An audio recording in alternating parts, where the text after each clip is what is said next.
So that's it. The transfer window is shut. The Arsenal squad is complete, or as complete as they could get it. And to be fair, I think now that the transfer window is over and we've seen the 8 new signings come in, and I think it was 5 players who left in the end, I would say I'm pretty happy. In this video, we're going to go through the entire squad that is going to be lining up together to try and win something this season. And I'm going to give the summer transfer window ratings out of 10 per player and then an overall rating. But first, let's go through the entire team together. We have Raya, Kepa, and Setford. 3 goalkeepers, of course. Setford, our young goalkeeper, he probably won't play many minutes at all this season. The little I've seen is he seems like a very promising goalkeeper. But of course, Kepa was one of our first signings this summer. Great understudy to Raya. We've got 2 very, very good goalkeepers. And Raya, for me, is one of the best goalkeepers in the world. One thing that lets him down, you could argue, is his height. But the fact that he's a bit smaller, he's a bit more agile, and he is very good with the ball at his feet. It's hard to put any other goalkeeper ahead of him right now, I think, in the Premier League. He is definitely up there. Going in defence, on the right side, we have Ben White and Timber, both able to play on that right side. And I would argue they can play in other positions too. Ben White could easily play as a centre-back. Timber's played as a left-back and a centre-back as well.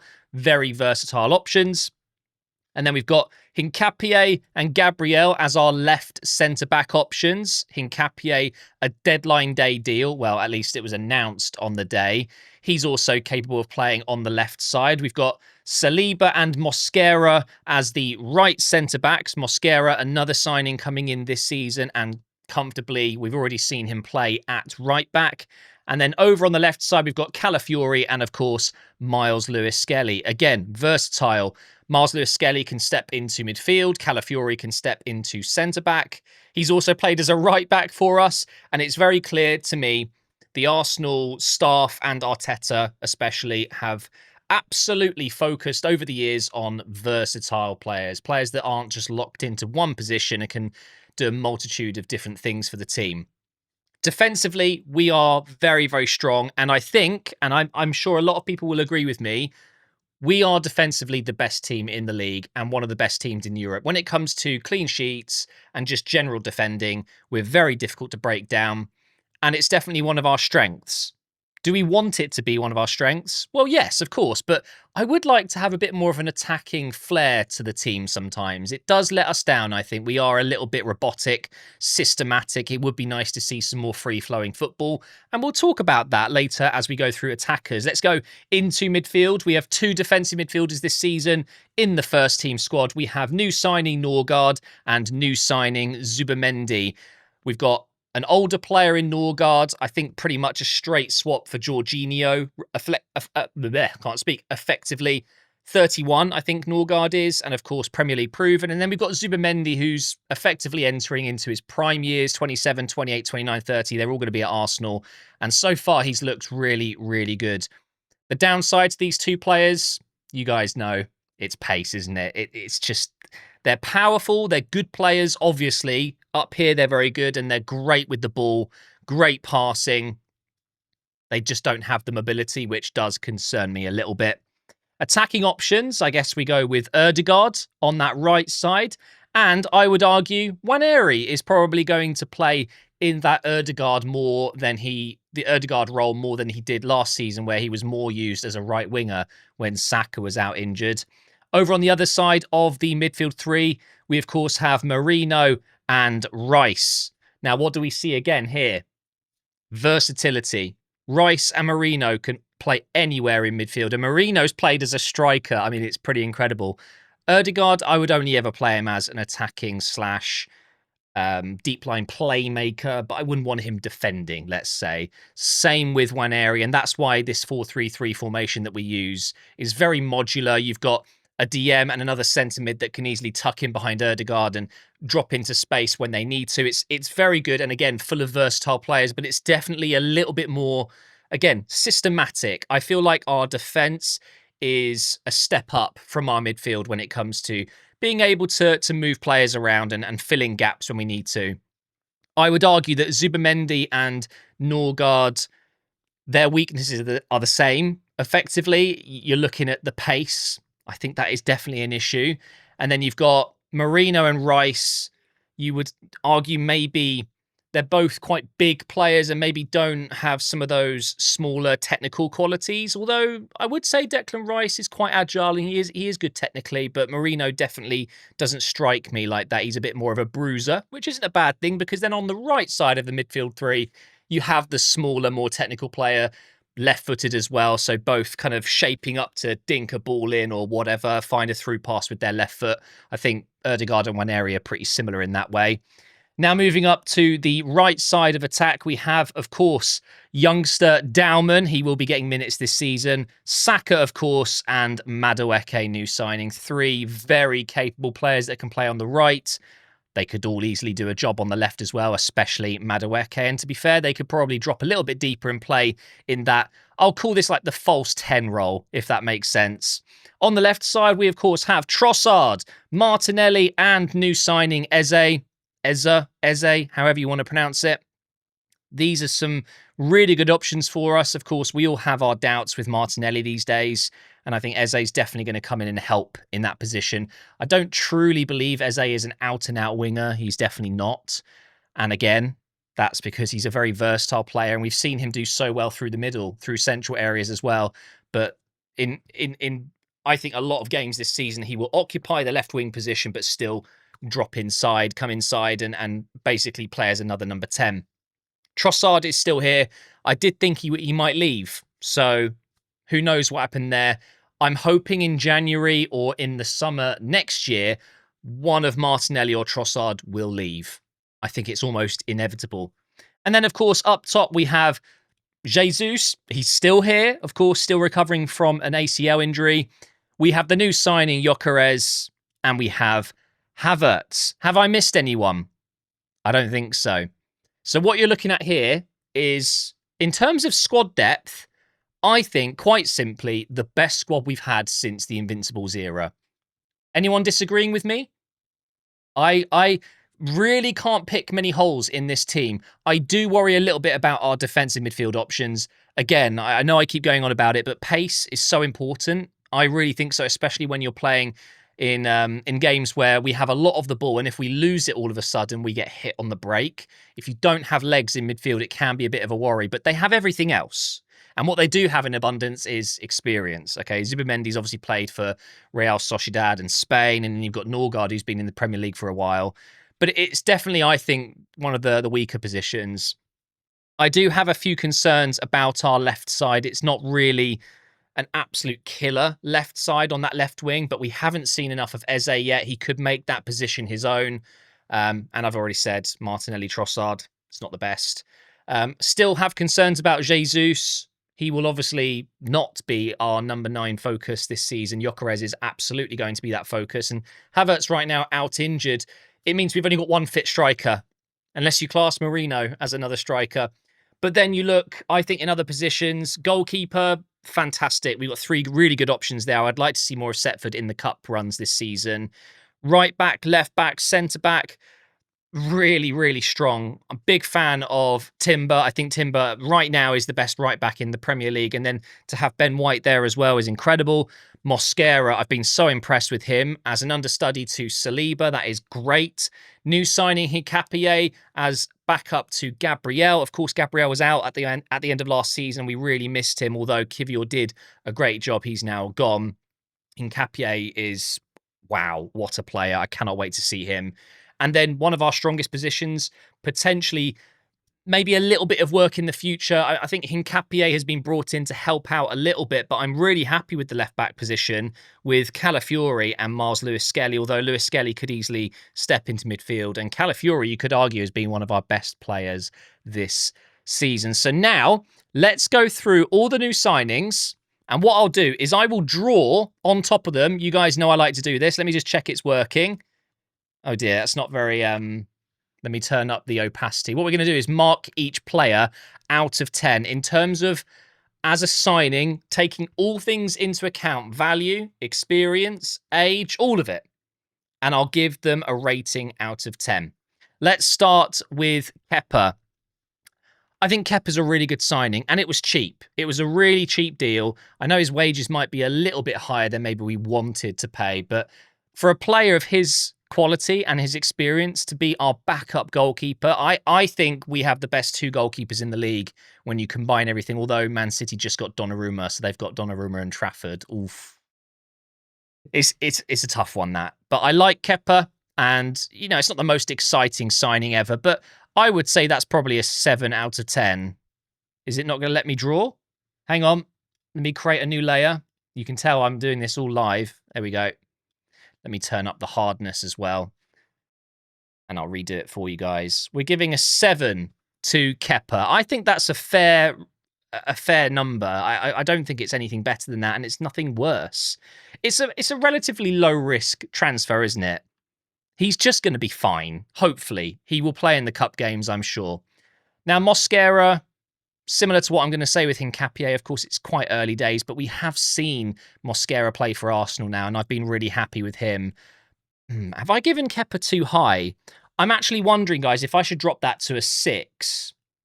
I think I'm going to, now that, because I want to give Mosquera a 7. I think it could be 8, but Mosquera, he's obviously young, unproven at the highest level, hasn't done enough for Arsenal yet to justify being a superstar signing, but you can just tell he's got quality. You can just tell. Absolutely. I think Hincapié is going to be a 7 for me as well, because just purely because I love the guy and I've signed him in my Arsenal career mode before. But the thing is, we haven't seen him yet, and he might be rubbish for us. You just don't know. But I think maybe, again, I'm getting this wrong. Should I go for an 8 for Mosquera? I think because of the price. I think the price plays a massive part here. I think that's an 8 out of 10 signing. And then Hincapié, I'm going to give a 7. It was expensive, although it's going to be a loan deal with an obligation for next season, right? So it will go through in next year's books. The PSR will only count towards next season. So that's good. We've spent 250 million this summer, and his price doesn't come into that yet, which is, I think, a good thing. I think this is fair so far. Kepa 6, Mosquera 8, Hincapié 7. Norgard, I think, realistically, a very tidy player. He's injured at the moment, but in pre-season, I was actually very impressed with him. But the downside is his age. And he isn't exciting. It didn't get the Arsenal fans going wild. So I think realistically it's a 6. I think it's the same as Kepa. I think Norgard is a solid signing, and I think he will come good. Very, very good for us this season. But he's only going to be here maybe 2 seasons, 3 seasons max before he's ultimately replaced. But he is a steady signing. We lost 2 very good, experienced players in that position, and he's going to come in and help recover some of that. I think for me, Zubimendi, again, it's still early. It's tough to review these signings in terms of how good they've looked in an Arsenal shirt, because some of them haven't even played yet. But we can still review the signing based on value, their age, their profile, the profile of player, the hype they've brought, kit sales, shirt sales, things like that. I think for me, because of what Zubimendi will give us, it's almost a guarantee that he's going to be a superb signing for us. I think it's an 8. I'd give him a 9 if it was a bit cheaper, a little bit cheaper. He wasn't cheap at all. He's, I think, 70 million euros, something like that. It's quite a lot, but it's fine. And I think he's going to be one of the best players in his position this season. He needs a few more games to settle in for sure. Now, Madueke, I thought he was really good at Anfield. And whilst it didn't excite me at first when I saw that we signed him, I see it now. He just gives us options because he's so good on the right and he's so good on the left. He can literally play both sides. And some would argue he's just as good at both. So I think this is a 7 out of 10. He's obviously not going to be a guaranteed starter yet. And of course, when Saka's fit, he won't play down the right side ahead of Saka. And I'd argue that Eze is probably ahead of him on the left side. But I really like Madueke. The thing that's going to hold him back for me in terms of this rating is his price. It's a lot of money for a squad player, but that's where we are as a club right now. To improve this team, to bring in squad players to help keep us raising the level, that's the kind of money you have to spend. It's as simple as that. Eze, I think people might disagree with me here. Eze is a fantastic signing and I'm excited about him. He's also going into his prime. He's an Arsenal fan, but there's no doubt in my mind that we paid a lot of money for him and there were options out there that provided potentially better value for money. I've heard reports that Arsenal, when we were first interested in Eze, were happy to pay around about 50 million. Of course, he had a release clause of 68 million pounds, apparently. And we've paid, I think it's 67 in the end, or 67.5 if all of the add-ons happen. I think it's 60 million with add-ons. So for that, I think it knocks off a point because he is expensive. But in terms of the hype and in terms of how the deal happened, the way we stole that deal from Tottenham, it's an easy 9 out of 10 for me because of that. But the price brings it down. I think it's an 8. And we haven't seen enough of him yet. He looked great when he came on at Anfield, but obviously he needs time to gel. And realistically, he's not a left winger, and that's where he's most likely going to play. So the jury is out positionally. We'll see what happens. But of course, it's an unbelievable signing. It really is. Value for money, I'm a little bit unsure that paying almost 70 million for him is the right price. I would say we've been charged a little bit over the odds there, but that's the reality of football these days. And then, of course, lastly, the big one, Victor Gyökeres, a true number 9. We've needed one for so long, and purely because of his numbers and his stats and the fact that he is a number 9, it's already a high signing for us in terms of a rating out of 10. We've needed something like this for such a long time, and we did it. And to be fair, when you look at some of the other strikers going around this summer, some of the prices being thrown around, I mean, look at Visser, 55 million. I know he's not necessarily a striker, but a goal scorer, an attacker, whatever. He's going for 55 million. Then you look at Ekatike, Isak, of course, Jackson going to Bayern. He's going to be 70 million next season. It's unbelievable that Gyökeres didn't absolutely break the bank for us, considering statistically and on paper, you could argue he was one of the best players in the world last season. His numbers don't lie, but of course, he's playing in Portugal. I've gone through this a million times. For me, it has quite a lot of potential downsides. If he doesn't do well this season, and if he doesn't do well next season, we will make a massive loss on him because he'll be 28, 29, 30. And we signed him for, I wouldn't say like a premium price, but we would not be able to recover the funds for him at all. And that is the beauty of buying players that are young. Look at Mosquera. You know, I've given him an 8, and mainly it's an 8 because of his price. He can only really go one direction. If he doesn't do great, we'll still probably get our money back. The downside is not very... It's not a big risk, whereas I think Gyökeres, it is. It is a risk. He might be poor for us. I'm going to give him a 7. I would say out of the times we've seen him so far, he's looked clunky, he's looked a little bit unfit, and it hasn't been a perfect fit in terms of the way we play just yet. But of course, against Leeds, he got his 2 goals, and he's obviously going to need some adjusting, but we'll see how that goes. And just lastly, guys, of course, we have these players out on loan. We have Vieira and Lokonga going to Hamburg. I think those deals will become permanent, but I think there might be an option to recall them this season, maybe if there was an injury crisis. Who knows? Reece Nelson has gone to Brentford on deadline day. I thought that was interesting. Kivior has gone to Porto on loan. I believe that will be permanent next season as well, but who knows if there's a recall clause. You never know. If we picked up 2 injuries to Gabriel and Hincapié, maybe we could bring him back. I doubt it, but it's worth mentioning he's still technically on our books. And, of course, Zinchenko got a very last-minute loan to Nottingham Forest. So there we have it, guys. That is our squad going into this season. 3 games played, 2 wins, 1 loss. We're in good shape. Let me know what your ratings would be for these players. Thank you so much for watching, and I will see you next time.